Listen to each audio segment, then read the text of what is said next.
Para contribuições de generosidade, oferta cwb@saldaterralocal.org. Então hoje é o 5º episódio aqui da nossa série expositiva em Eclesiastes, que a série é chamada A Vida Debaixo do Sol. E o tema aqui da nossa exposição hoje é a cópia de uma cópia de uma cópia. E esse nome é muito legal. A Analisa que me ajudou com isso. É uma referência ao filme do Clube da Luta. Se você não assistiu, você precisa assistir. Cara, é um filme aí de, 99, 99, né? Então, e é uma coisa que você vai se identificar. Se você não viu, é um clássico do cinema que você precisa ver. Veja pela parte cultural, mas olhe também pela parte espiritual do negócio. E, enfim, né, então o tema de hoje é a cópia de uma cópia de uma cópia. É uma frase do filme que ela é citada logo no início. E o filme ele vai trazer dilemas e coisas que uma pessoa normal vive, vivendo numa sociedade como a nossa, como hoje, e que Salomão, talvez, quem sabe, ou o pregador, ou o sábio, já falou isso para nós há 3.000 anos atrás na Bíblia. Então tudo que a gente vive hoje é uma coisa que nós temos falado aqui domingo a domingo, todos os nossos dilemas, eles já foram citados de alguma forma há pelo menos aí 3.000 anos atrás. Então não tem nada de novo debaixo do sol, e tudo que a gente está fazendo até hoje é a cópia de uma cópia de uma cópia de uma cópia, e os dias são todos iguais. E é assim. Então é isso. Para lembrar um pouquinho aqui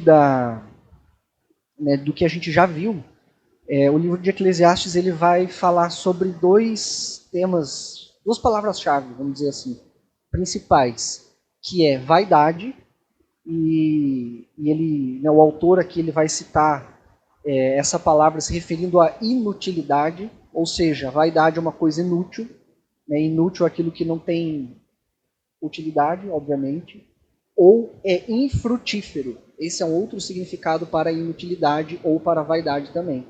Então, toda vez que você lê lá vaidade no livro de Eclesiastes, você pode também ler como infrutífero, que é um significado muito interessante que eu encontrei, que pode mudar um pouco a nossa percepção do texto, que é uma coisa que não dá fruto. Então, as coisas que a gente vive hoje são coisas que não dão fruto, é uma vida que não dá fruto. E essa palavra que está ali é uma palavra hebraica que não vou saber pronunciar, mas ela tem uma conotação de um sopro ou de um ar quente que se dissipa no frio. Então imagina uma respiração quando está muito frio, tipo aqui em Curitiba, no inverno, e aí você solta o ar, né, sai aquela fumacinha. Então aquilo é vaidade. A conotação dessa palavra é exatamente aquilo, é uma coisa que assim, você vê por um segundo e ela some. Então a nossa vida é isso, as coisas que a gente faz nessa vida é exatamente esse sopro, essa coisa que se dissipa muito rapidamente. E uma outra palavra-chave aqui no livro é trabalho.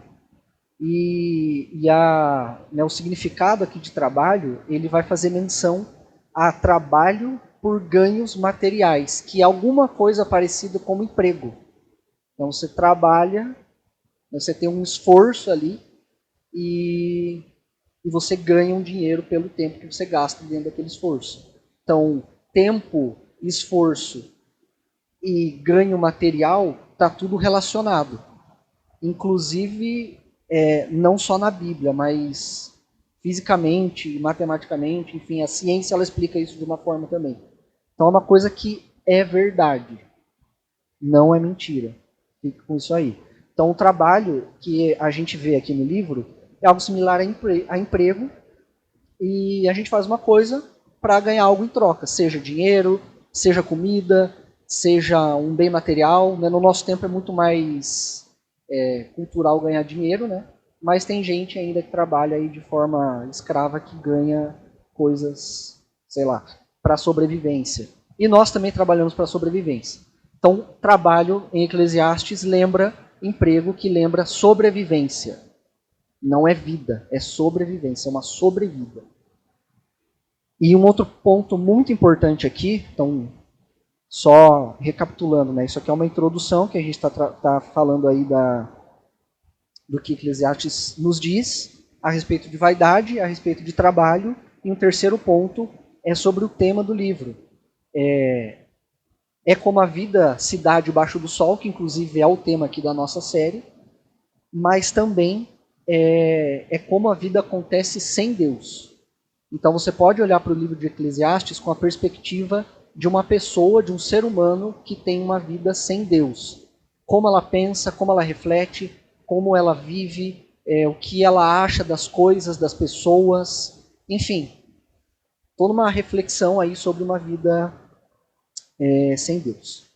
Então vamos lá para a leitura. Você pode abrir aí em Eclesiastes 4, a gente vai ler do 4 até o 8. Então é capítulo 4, do versículo 4 até o versículo 8.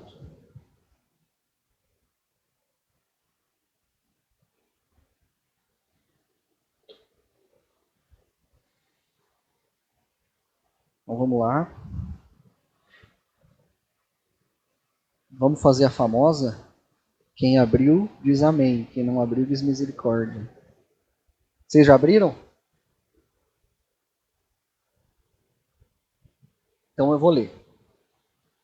Vi também que todo o esforço e o êxito de toda obra despertam a inveja do homem contra seu próximo. Também isso é vaidade e esforço inútil. O nécio cruza suas mãos e come a própria carne. Mais vale uma mão cheia de descanso que ambas cheias de fadiga e esforço inútil. Virei-me outra vez e vi outra vaidade debaixo do sol. Há um homem que está só e sem sucessor, que não tem filho nem irmão, mas nunca cessa de trabalhar. Nem seus olhos se saciam com suas riquezas, nem se pergunta, para quem eu trabalho e privo minha alma do bem-estar. Também isso é vaidade e triste tarefa. Vamos orar. Deus, obrigado por essa palavra, obrigado por esse tempo que nós podemos ouvir do Senhor, entender o que o Senhor está falando através das pessoas que escreveram esse livro, através dos profetas, dos reis, dos apóstolos, dos discípulos do Senhor. Muito obrigado por tudo isso, Deus. E eu peço que a sua presença esteja aqui, como ela já está, e que o Senhor fale nos nossos corações profundamente, de uma forma que ela possa penetrar no mais profundo da nossa alma e mudar a nossa vida. Nós precisamos que a palavra mude a nossa vida. E é isso que eu te peço nesse momento, em nome de Jesus. Amém. Eu vou ler mais uma vez, para a gente relembrar aqui. Então acompanhe na sua Bíblia. Eclesiastes 4, do 4 ao 8. Vi também que todo o esforço e o êxito de toda a obra despertam a inveja do homem contra seu próximo. Também isso é vaidade e esforço inútil. O nécio cruza suas mãos e come a própria carne. Mais vale uma mão cheia de descanso que ambas cheias de fadiga e esforço inútil. Virei-me outra vez e vi outra vaidade debaixo do sol. Há um homem que está só e sem sucessor, que não tem filho nem irmão, mas nunca cessa de trabalhar. Nem seus olhos se saciam com suas riquezas, nem se pergunta, para quem eu trabalho e privo minha alma do bem-estar. Também isso é vaidade e triste tarefa. Talvez a minha versão esteja um pouco diferente da sua, mas não tem problema, a gente pode ler do mesmo jeito. Então vamos lá, o que está dizendo aqui? O que a Bíblia está falando para nós, o que o pregador está nos trazendo aqui para a nossa realidade? A primeira coisa, no versículo 4, é que ele começa dizendo, vi também. Ou seja, depois de um momento que ele teve numa reflexão anteriormente até o versículo 3, ele volta a ter uma nova reflexão. Então ele se mostra de novo pensando sobre a vida. Depois de pensar algumas coisas, ele volta a pensar de novo. E que esse livro são grandes pensamentos que ele coloca aqui para nós, através da própria vida e da visão que ele tem de mundo. E aqui ele começa uma nova linha de raciocínio, uma nova linha de pensamento. Então tudo que aconteceu até o versículo 3 do capítulo 4 foi uma coisa, aqui ele começa um outro raciocínio e ele volta o pensamento para outro ponto. para uma outra perspectiva aqui que ainda não tinha acontecido. E sim, falando sobre vaidade, falando sobre trabalho, falando sobre as coisas que são iguais sempre, todo dia, enfim. Mas é uma forma diferente que ele está trazendo isso para nós. E ele vai seguindo com: vi também que todo esforço e o êxito de toda obra despertam a inveja do homem. Então, todo o esforço e o êxito de toda obra, né, ou seja, toda tentativa de realizar alguma coisa, e todo esse algo, né, essa coisa que está finalizada, inicia um processo no coração do homem que a gente não vê aqui, que a gente não consegue perceber, não é perceptível. Mas se está despertando alguma coisa, é porque tem algo adormecido no coração do homem. Então, isso aqui, gente, é um exercício, abre um parênteses, é um exercício que a gente precisa começar a fazer ao ler a Bíblia. E a gente tem aprendido isso muito no diáspora, de ler o texto e ver o que o texto está falando para nós. E observar o texto, observar as palavras que o texto traz. Obviamente que a gente lê uma Bíblia na língua portuguesa, né, tipo, traduzida, não sei quantas mil vezes, para a gente poder entender no nosso contexto. Tem palavras que estão aqui que não tem tradução, né, que são conceitos, não tem tradução literal. Então, ficou melhor assim, né? Então, obviamente que tem coisas que elas podem fugir um pouquinho, mas a gente acredita que isso é inspiração de Deus e que a gente precisa prestar atenção na Bíblia e nas palavras. Então, tudo que acontece aqui dentro da Bíblia, você precisa olhar, né, ler, olhar, processar aquilo e entender o que você está lendo. Então, nada disso aqui tem nada disso que eu estou falando até então tem grande teologia e grandes comentaristas por trás. É o comentarista Johnny falando, que eu observei o texto. Então, observe o texto e você vai poder comentar a Bíblia também. Você vai poder trazer isso para a sua vida. Então, é isso. Obviamente que tem materiais, né, que pessoas estudaram para nos ajudar. E você precisa ler isso aí também, se você quiser. Mas, enfim, então todo o esforço aqui e todo o êxito, e o êxito de toda obra, vão despertar, vão acordar no coração do homem alguma coisa. Então está iniciando um processo no coração do homem. E nesse versículo aqui, o processo que está começando, que é o esforço de fazer alguma coisa, ou seja, uma tentativa de fazer alguma coisa, e o êxito dessa tentativa de ter feito algo, começaram a despertar, o pregador diz para nós, a inveja no coração do homem, que é o que vai seguir o texto. Então, o que se iniciou, o processo que foi iniciado através de um trabalho, foi a inveja. E inveja nada mais é do que pecado. Ou seja, o que ele está dizendo aqui? Está dizendo o seguinte, que todo o esforço e o êxito de toda obra despertam pecado do homem contra seu próximo.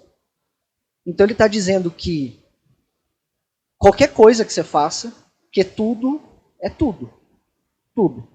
Então todo o esforço, todas as tentativas de fazer alguma coisa e o êxito disso acontecer, elas estão despertando no coração de alguém inveja, que é pecado. Então não importa o que você faça, você vai cair no pecado.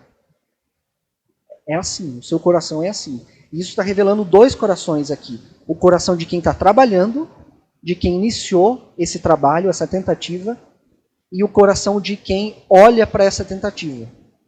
Então aqui no versículo 4, a gente tem um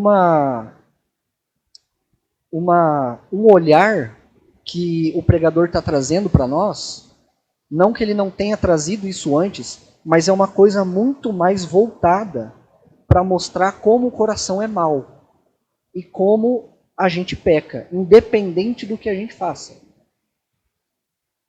É isso que ele está fazendo. Vi também que todo esforço,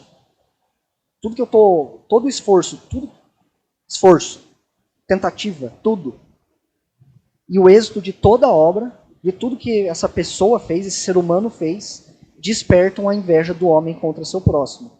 Então todas as obras, todas as ações, todo o trabalho, ele vai colocar uma pessoa contra a outra, sempre. A vida sem Deus é essa.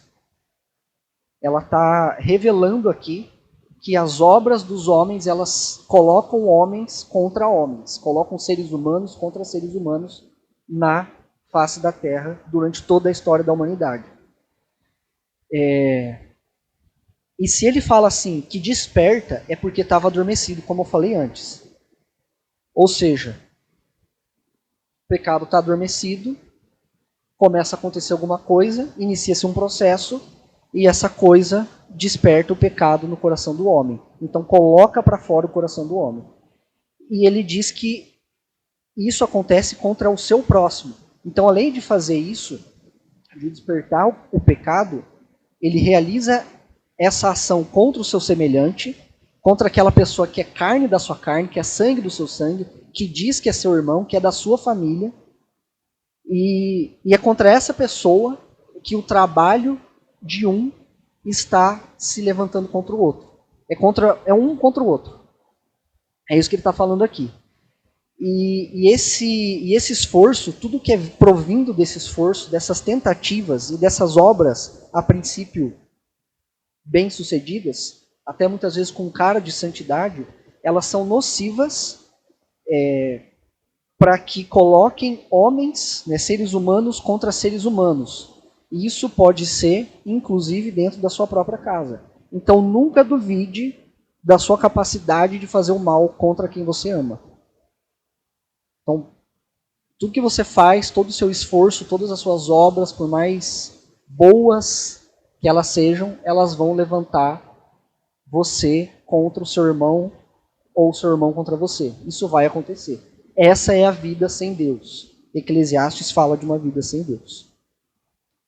E além de tudo, ele vai falar, né, o pregador diz para nós aqui, que isso é vaidade, ou seja, é infrutífero ou inútil, e é esforço inútil. Então ele está dizendo que tudo que a gente faz revela o pecado, o nosso pecado, o pecado do nosso irmão, e que inclusive isso, mesmo sendo bom, ele não traz nada, ele é infrutífero, é uma vaidade, é uma coisa que é completamente inútil. Uma vida sem Deus é inútil. Obras boas são inúteis. Revelação de pecado feita através de homens é inútil. Beleza. Vai guardando as informações aí. Versículo 5, ele diz assim: o nécio cruza suas mãos e come a própria carne. Primeiro a gente precisa entender o que é nécio. Nécio, a gente fala que, nosso bom português, que é uma pessoa burra. Mas o dicionário, enfim, vai trazer para nós que é uma pessoa tola, uma pessoa ignorante. É quem tem falta de informação ou quem tem falta de conhecimento. Então, nécio é uma pessoa ignorante, que não sabe das coisas. E essa pessoa não sabendo das coisas, o que ela vai fazer? Ela cruza suas mãos e come a própria carne. O que isso significa? Cruzar as mãos é você simplesmente embotar, você vira uma pessoa omissa. Então, aquele que tem falta de conhecimento, ele é uma pessoa limitada. É uma pessoa que não consegue, que não tem traquejo, que não tem malemolência, malandragem. E como ela não consegue olhar para o mundo de uma forma um pouco mais profunda, essa pessoa nécia, essa pessoa ignorante, ela acaba olhando só para si.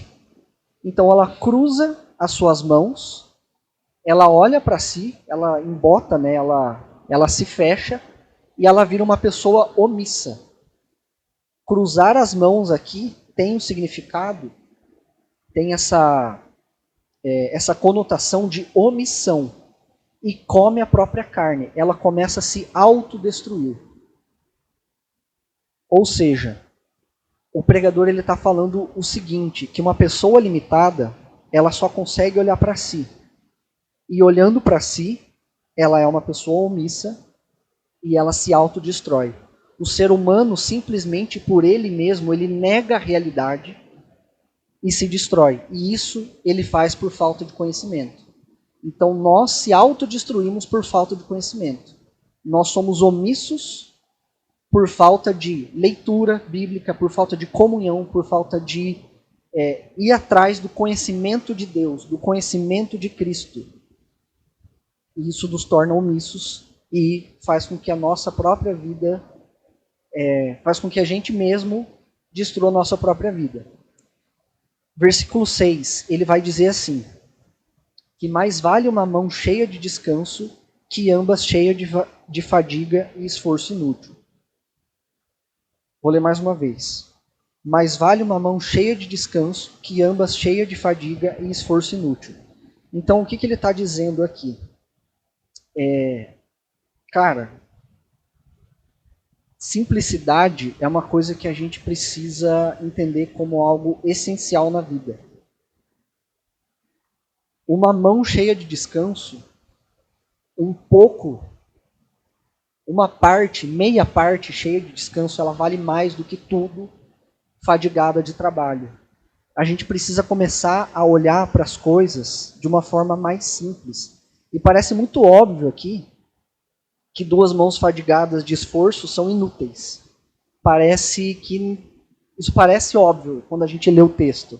Mas quando a gente está no nosso dia a dia, na nossa própria vida, a gente começa a ver que a repetição de fazer isso sempre, ela vira uma cópia de uma cópia de uma cópia. Quando você vê, você está imerso nessa questão de só trabalhar e entregar para Deus, entregar para o homem, entregar para sua esposa, para o seu marido, para os seus irmãos, enfim, para as pessoas que estão à sua volta. Você está entregando muito e você vira uma pessoa cansada, ao invés de partir para uma visão de simplicidade, enxergar a simplicidade na vida, nas coisas, em Deus. E a gente vai falar um pouquinho disso mais para frente. O versículo 7 está escrito assim: virei-me outra vez e vi outra vaidade debaixo do sol. Então, de novo, o sábio, ele está se virando, então ele começa uma nova reflexão. Então, nesse pequeno texto que a gente está lendo, ele inicia uma reflexão falando de pecado e de como o nosso trabalho ele afeta as pessoas e ele afeta o coração, o nosso coração e o coração do próximo e traz pecado para a relação. E aqui ele começa uma outra reflexão. Então ele se vira de novo e inicia um novo pensamento. E nesse pensamento, ele de novo enxerga mais uma vez algo infrutífero debaixo do sol. Ou seja, algo que não vale nada, algo que é inútil debaixo do sol. E nesse pensamento vem o versículo 8, que diz o seguinte: há um homem que está só e sem sucessor, que não tem filho nem irmão, mas nunca cessa de trabalhar. Nem seus olhos se saciam com suas riquezas, nem se pergunta, para quem eu trabalho e privo minha alma do bem-estar. Também sua vaidade e triste tarefa. Aqui tem algumas nuances e algumas coisas que a gente pode tirar desse versículo. Ele começa dizendo que há um homem que está só e sem sucessor. Então existe um homem aqui que ele está sozinho, não tem ninguém que venha após dele, não tem filho, não tem irmão, ele não tem ninguém a quem ele possa passar as heranças. Porque é isso que acontecia, né? A gente precisa entender o tempo também que isso aqui foi escrito.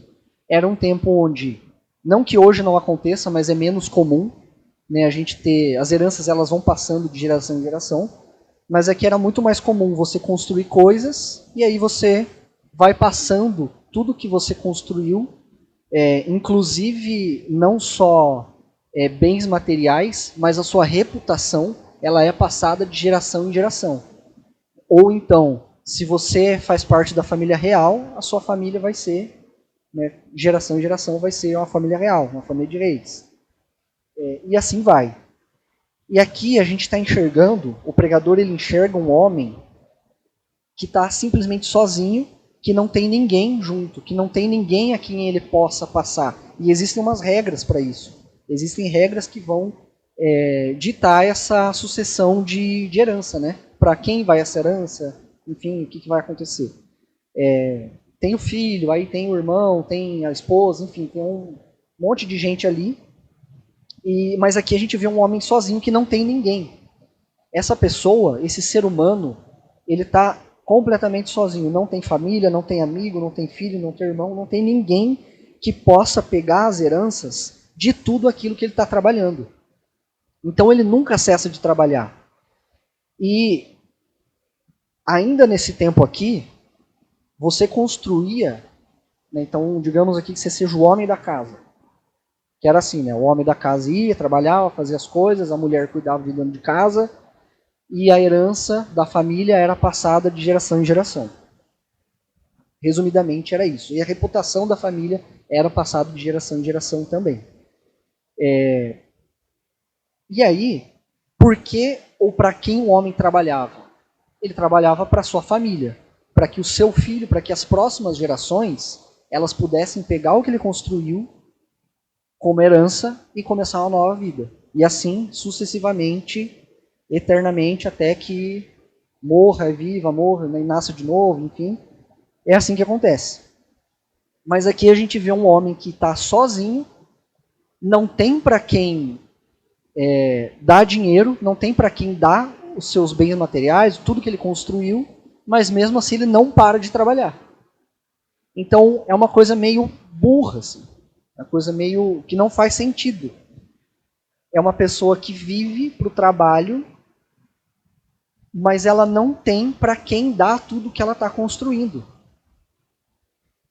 E o trabalho, né, o emprego aqui, é algo que essa pessoa está fazendo para sobreviver e ela está ganhando riquezas com isso. E tudo que essa pessoa está juntando, nesse contexto aqui, ela simplesmente está juntando para não dar para ninguém. E aí ela se pergunta, e aí ela não consegue nem se perguntar, inclusive, para quem eu trabalho e privo minha alma do bem-estar. Ou seja, é uma pessoa que está sozinha, que poderia simplesmente não trabalhar, viver de, sei lá, de carona. Ela podia... ela não tem essa obrigação de trabalhar. É um homem que não tem a obrigação de sustentar uma família e de deixar riquezas para a sua próxima geração ou para suas próximas gerações. Então é uma pessoa que não tem esse peso sobre ela. Mesmo assim, ela continua trabalhando. E mesmo trabalhando, ela não consegue nem se perguntar. Ela não para um momento para pensar e fala, cara, o que eu estou fazendo da minha vida? É tipo assim, ela está simplesmente vivendo os dias. Sobrevivendo, melhor dizendo, todos os dias. E esse homem, essa pessoa, ela não consegue enxergar para onde ela está indo. Ele vive para si, esse homem aqui, ele vive para si, mas ao mesmo tempo ele não sabe pelo que ele vive ou para quem ele vive. Então é algo como é uma pessoa que está simplesmente vivendo sozinha, olhando para o próprio umbigo, vivendo os próprios prazeres, se sustentando, mas ao mesmo tempo não tem uma geração a quem sustentar, não tem uma família a quem sustentar, e não consegue nem se perguntar, nem cair no descontentamento de falar, poxa, o que eu estou fazendo aqui da minha vida? Então é uma pessoa completamente ignorante. É o Nécio do versículo 5, que é completamente omisso, completamente alheio à sua realidade e está se autodestruindo sem perceber que isso está acontecendo. Exatamente, misericórdia. E aí no final do versículo, ele vai dizer assim, né? Então ele faz essa pergunta. Quer dizer, ele não se faz a pergunta, para quem eu trabalho e quem privo minha alma do bem-estar. Então assim, além de tudo isso, né, porque nos capítulos anteriores a gente viu que trabalho, que reflexão, que relacionamento, que entender o tempo de todas as coisas ou não entender o tempo de todas as coisas é vaidade. Então você fazer coisas é vaidade. Só que ao mesmo tempo, você não fazer coisas também é vaidade. Mas aqui, no versículo 8, ele escreve assim: também isso é vaidade, ou seja, é infrutífero e triste tarefa. Triste tarefa é algo que ele não escreve em outro momento no livro. Então a gente precisa entender que tudo é vaidade. Tudo debaixo do sol é vaidade, tudo é uma cópia de uma cópia de uma cópia, tudo a gente está vivendo, sei lá, só vive, só está sobrevivendo. E beleza, ok. Todas as coisas que a gente faz é vaidade. Tudo que a gente está fazendo é vaidade. Então as reflexões que o sábio trouxe até aqui são coisas que aconteceram, que foram feitas. A partir desse momento, ele começa a levantar pecado, que é a questão da inveja, mas ele também começa a levantar coisas que não se fazem, omissão e não saber que, e não pensar, e não refletir.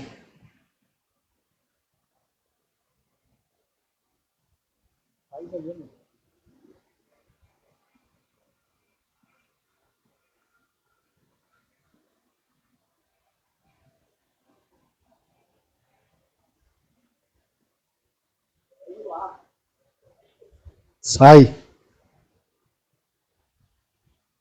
Isso também é vaidade. Então o que ele está falando aqui? Coisas que nós fazemos, que o ser humano faz, são vaidade. Mas aqui nesses versículos ele também está trazendo omissão como vaidade. Mas além disso, triste tarefa. Que é uma coisa que ele não trazia antes.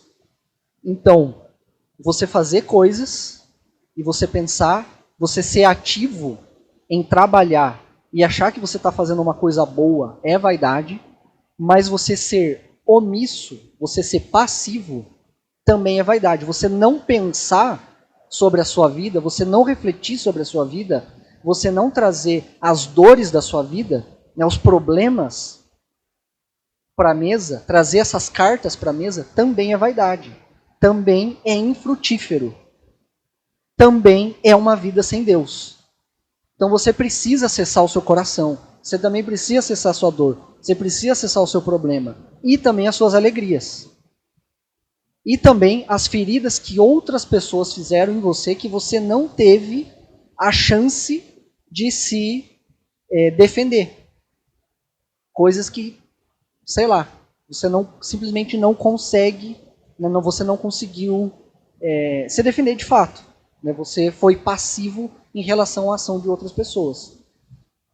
Então, tudo que você faz e tudo que você não faz é vaidade. E aquilo que você não faz, inclusive, aquilo que você é omisso, é uma triste tarefa. Vamos seguindo aqui. Essa reflexão desses versículos aqui, do 4 até o 8, elas vão trazer para nós dois principais pontos.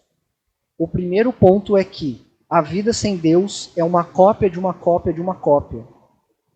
A vida sem Deus é viver uma repetição. É ser omisso de suas próprias dores e alegrias e não saber contar os dias. Os dias eles vão passando e a gente simplesmente não sabe. Já teve aquela coisa de, cara, o dia passou, hoje eu não sei nem o que eu fiz. Semana passou, nem vi passar. Putz, esse ano, cara, coloquei um monte de coisa para fazer e aí nem sei. Tipo, só vivi, só aconteceu. Passou, sei lá, X anos, 10 anos, você fala, caraca, se eu tivesse começado lá atrás já tinha terminado.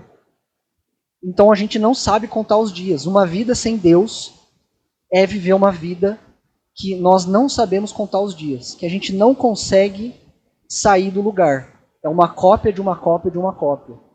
É uma vida que a gente vai vivendo repetições, sem acessar nossas emoções, sem acessar os nossos problemas, sem acessar as nossas dores, sem acessar as nossas feridas, o nosso sofrimento, sem acessar aquilo também que nos alegra. Obviamente que isso é vaidade. É o que está escrito aqui, é o que a gente tem visto domingo a domingo. Mas uma vida sem Deus é uma repetição em que a gente simplesmente vive de uma forma completamente passiva e omissa. Esse é um ponto, uma primeira conclusão que a gente tira desse texto. Uma segunda conclusão, que eu acredito que é a maior conclusão até aqui, é que a vida com Deus é uma contemplação. Então, em contrapartida de que uma vida sem Deus, ela é uma cópia, ela é uma repetição de dias, uma repetição de acontecimentos, que se você não toma uma atitude, toma uma postura, ou se você não é impactado pelo Evangelho, por Cristo, por aquilo que Deus faz na sua vida, ela se torna um marasmo. Então, uma vida com Deus, ela se torna uma contemplação. Você aprende a contar os dias.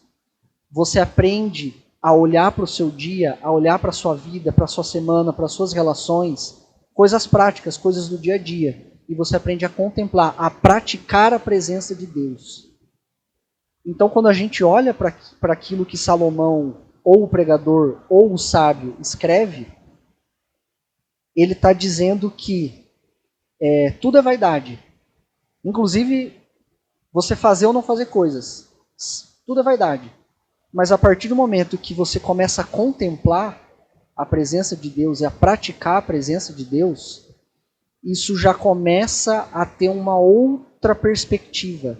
Porque até então, tudo que a gente enxerga aqui são reflexões partindo de um homem pecador, com uma vida pecaminosa, com um coração completamente podre e impuro, olhando para a vida como ela é, que é uma vida podre, que é uma vida infrutífera, que é uma vida cheia de vaidade, e ele vai falar, cara, tudo é vaidade, tudo é uma porcaria.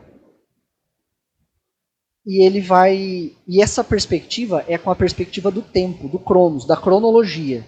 E a cronologia, ela só se iniciou quando o homem pecou. Até então não tinha contagem de tempo, não tinha contagem de dias. Isso não existia. E a partir do momento que a gente começa uma vida de contemplação, uma vida com Deus, de contemplar a Ele, então a gente sai da perspectiva do tempo e a gente entra na perspectiva da eternidade. E aí é que o cristão tem que viver. Aí é que mora o negócio. Então a gente vai olhar para tudo isso daqui e vai falar, cara, é tudo vaidade. Só que se a gente não entende a visão de Deus a respeito da Bíblia, e se a gente não vê que nós somos, se a gente não entender, não adianta eu ler Eclesiastes e ficar só nisso aqui. A gente precisa entender o enredo todo da Bíblia e da história da redenção, tudo. E se a gente não entende, não for impactado pela cruz de Cristo, a gente vai olhar para isso aqui, de dentro da igreja, e falar, cara, tudo é vaidade. Então eu vou ser um salvo e vou viver uma graça barata. Vou viver fora do discipulado de Jesus Cristo, com Jesus Cristo. Eu saio da igreja e vou viver minha própria vida. Já que tudo é vaidade mesmo, se eu fizer ou se eu não fizer, eu vou para o mesmo lugar, então eu vou fazer do meu jeito. Então a gente precisa olhar para todo esse livro aqui, para todo esse contexto, e enxergar a beleza de Deus no nosso dia a dia. Nós precisamos aprender a contemplar, e a vida com Deus é contemplar, é viver eternidade. E viver com Deus, viver eternamente, é viver de uma forma descansada, que é um outro ponto que a gente tem falado aqui domingo a domingo. E o descanso, ele não é o contrário do cansaço. Não é porque eu estou cansado que eu descanso. O cansaço, ele vem porque eu estou fazendo alguma coisa errada. O meu corpo está pedindo arrego. Ele está pedindo... O meu corpo físico, essa carne aqui, ela está pedindo pelo amor de Deus. Eu preciso descansar, entre aspas. Mas quando a gente enxerga a vida com Deus como contemplação, então a gente consegue viver descansado na perspectiva da eternidade. E não na perspectiva do tempo. Porque se a gente vive na perspectiva do tempo, da cronologia, nós vamos viver essa vida de pecado e de omissão. E o descanso, ele não tem a ver com quem você é. Desculpa, o descanso ele não tem a ver com o que você faz, mas ele tem a ver com o que você é, com quem você é. Você só vive na eternidade descansado em Deus se você é filho de Deus. Se você não é filho de Deus, é impossível você viver de uma forma de uma vida contemplativa, uma vida de descanso, uma vida de eternidade. Isso não vai acontecer. Então não é o que você faz que vai fazer você descansar, você viver uma vida eterna, mas é quem você é. Você ser filho de Deus, você era um pecador, vivendo um tempo, o salário do pecado é a morte, então você tinha um tempo que você iria morrer e você ia cair lá no mar de fogo, e agora você vai, como salvo, como filho de Deus, você vai viver descansado na eternidade. E isso pode acontecer a partir desse mundo. Não é uma coisa para depois, mas é a nossa expectativa daquilo que Deus, Pai, prometeu para nós através do seu Filho, com o Espírito Santo como garantia aqui nesse mundo. Então, viver baseado nos dilemas desse mundo, em tudo isso que o sábio fala para nós, em todas essas reflexões que ele vai trazendo, é viver uma cópia de uma cópia de uma cópia, uma repetição de dias. Mas viver uma vida com Deus é contemplar a cruz de Cristo, e é descanso, e é eternidade. E aqui a gente encerra. Vamos orar? Senhor, eu quero te agradecer por esse momento, quero te agradecer pela tua palavra, e eu peço que o Senhor possa trazer descanso para nós, que o Senhor possa trazer o senso de eternidade, que o nosso coração possa viver guardado em Ti e não nas coisas desse mundo, que a gente possa olhar para o Senhor de uma forma sublime, de uma forma diferente da qual a gente tem olhado até aqui. Em nome de Jesus eu te peço. E eu também quero pedir ao Teu Espírito que transforme o nosso coração, que esteja aqui diariamente conosco para mudar a nossa vida, que a gente possa olhar para a Bíblia e ler a Bíblia de uma forma que mude a nossa vida, que mude aquilo tudo que a gente faz, que a gente não faz, que a gente possa se entregar para os processos que o Senhor nos coloca, que a gente possa se entregar para todas as situações de sofrimento que o Senhor nos coloca e que a gente quer sair. Mas isso faz parte da eternidade e que mesmo nos momentos mais difíceis, nós possamos como igreja contemplar o Senhor, viver uma vida com Deus, uma vida de contemplação, uma vida de eternidade. Em nome de Jesus. Amém.